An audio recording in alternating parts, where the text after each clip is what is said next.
মুছলমানক গালি পাৰিলে অসম বাচি যাব নেকি? মুছলমানক বা মুছলমানৰ বিৰুদ্ধে হিমন্ত বিশ্ব শৰ্মাৰ কি কাৰ্যসূচী ল'লে আজিৰ তাৰিখলৈকে? কিন্তু গালি পাৰি থাকিলেতো মুছলমানবিলাক তেওঁলোক য'ৰ পৰা আহিছিল তালৈতো গুচি নাযায়। আজি তেওঁলোকক অসমৰ পৰা বাহিৰ কৰি দিব পাৰিব নেকি? সেই দম হিমন্ত বিশ্ব শৰ্মাৰ আছে নেকি? 1920 চনৰ পৰা 1930 চনত সেই সময়ছোৱাত আপোনালোকে আমাৰ কটন কলেজৰ প্ৰতিষ্ঠাপক জানে নহয়? আমাৰ কটন চাহাব যেতিয়া আপোনাৰ চিফ কমিশ্যনাৰ আছিলে, তেওঁৰ নেতৃত্বত অসমত এই 1920ৰ পৰা 1930 চন এই 10 বছৰত 6,53,018 জন মুছলমান মানুহক মাটিৰ পট্টা দিছিলে। কোনটো চন?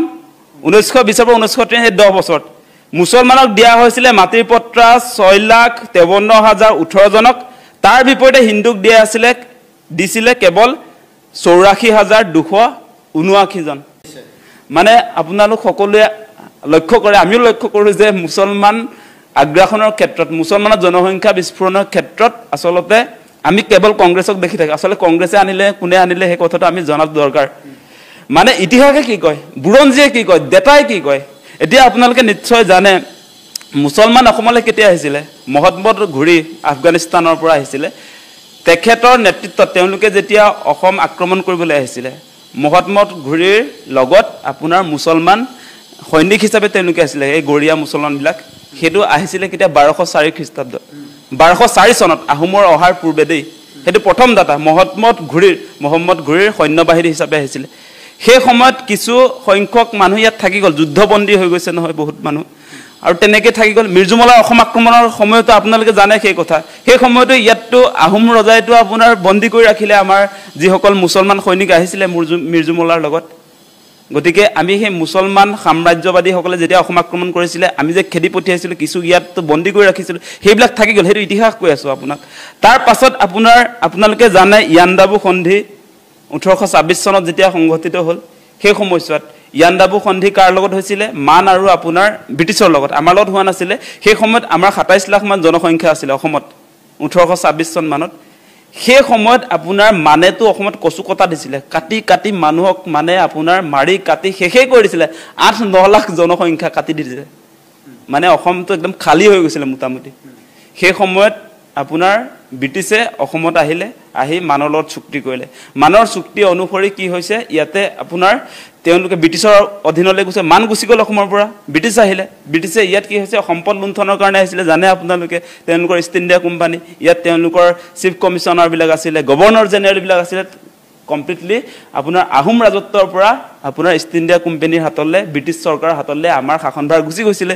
সেই সময়ছোৱাত আপোনালোকক মুছলমানে কেনেকৈ আমাৰ ইয়াত সোমাবলৈ পালে সেই কথাটো যদি চাই আপোনালোকে ডেটা যদি চাবলৈ যায়, তথ্যই কয় যে ব্ৰিটিছৰ হাতলৈ যেতিয়া আমাৰ প্ৰশাসন যন্ত্ৰটো গুচি গ'ল, তেওঁলোকে যেতিয়া ইষ্ট ইণ্ডিয়া কোম্পানীৰ জৰিয়তে আমাৰ সম্পদ লুণ্ঠনৰ কাম কাজত আগবাঢ়িলে, আপোনালোকে জানে সেই সময়ত ঝাৰখণ্ডৰ পৰা আৰু বিভিন্ন আমাৰ ভাৰতৰ ৰাজ্যৰ পৰা তেওঁলোকে প্ৰথম অৱস্থাত চাহ খেতিৰ কাৰণে আমাৰ চাহ জনগোষ্ঠীৰ লোকসকলক আনিলে। সংখ্যাটো 5 লাখ জনসংখ্যা। আৰু তেতিয়া সেই একেটা সময়তে আপোনালোকে জানে 1920 আৰু 1930 চনত মুছলমান মানুহৰ সাংঘাতিক প্ৰব্ৰজন হৈছিলে আপোনাৰ এই পূৰ্ববংগৰ পৰা, ঢাকাৰ পৰা, মৈমনসিঙৰ পৰা। সেই মানুহবিলাক ইয়ালৈ আহি সংস্থাপন কৰিছিলে ব্ৰিটিছ চৰকাৰে।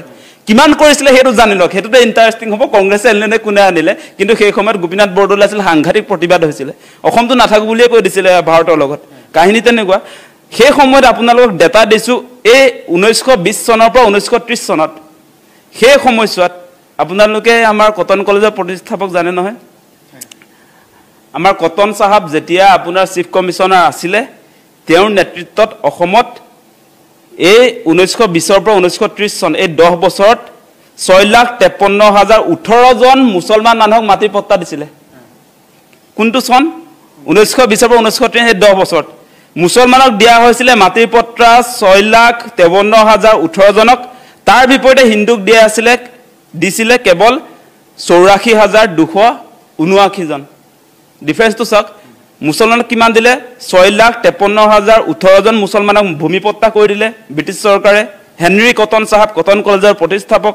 আৰু আমাৰ হিন্দু জনসংখ্যাক দিলে 84,279 79 কথাটো বুজি পালে না এতিয়া এই বৃহৎ সংখ্যাটো কিমান হ'ব আপোনাৰ এই যে 6 লাখ মানে প্ৰায় 7 লাখক যে তেওঁলোকে 1920 বা 30 চনৰ ভিতৰত যে মাটি পট্টা দিলে ব্ৰিটিছ চৰকাৰে সেই এজন এটা এঘৰত আপোনাৰ ইয়াত যে 6 লাখ যে দেখুৱাইছে 6 লাখ 7 লাখে প্ৰায় যে 6,53,000 মানে 7 লাখে ইয়াৰ জনসংখ্যাটো যদি চাই তেতিয়াও আপোনাৰ প্ৰায় 10 লাখ এটা পৰিয়ালত যদি তিনজনকে ধৰ তেতিয়া হলে প্ৰায় 15-20 লাখ মানুহক পট্টাটো কোনে দিলে মানে 15-20 লাখ পৰিয়ালক জনসংখ্যা হিচাপে যদি চাই তেতিয়া হলে এই বৃহৎ জনসংখ্যাৰ মানুহক মুছলমান সম্প্ৰদায়ৰ মানুহক ব্ৰিটিছ চৰকাৰে ইয়াত সংস্থাপন কৰিলে সেই মানুহবিলাক কিয় আনিছিলে আপোনালোকে জানে মৰাপাটৰ খেতিৰ কাৰণে আনিছিলে তাৰ পাছত আপোনাৰ ধানৰ খেতিৰ কাৰণে কিছু মানুহ ইয়াত অনা হৈছিলে মূল খেতিটো আছিলে আপোনাৰ উজনি অসমৰ ক্ষেত্ৰত যেনেকৈ আপোনাৰ চাহ জনগোষ্ঠীক আনিছিলে 5 লাখ মান আৰু নামনি অসমৰ ক্ষেত্ৰত প্ৰায় 6-7 লাখ আপোনাৰ মৰাপাট খেতিৰ কাৰণে ব্ৰিটিছে লৈ আহিছিলে আৰু অসমীয়া মানুহে খেতি কৰিব নোৱাৰে বুলি তেওঁলোকে ভাবিছিলে মৰাপাটৰ খেতিটো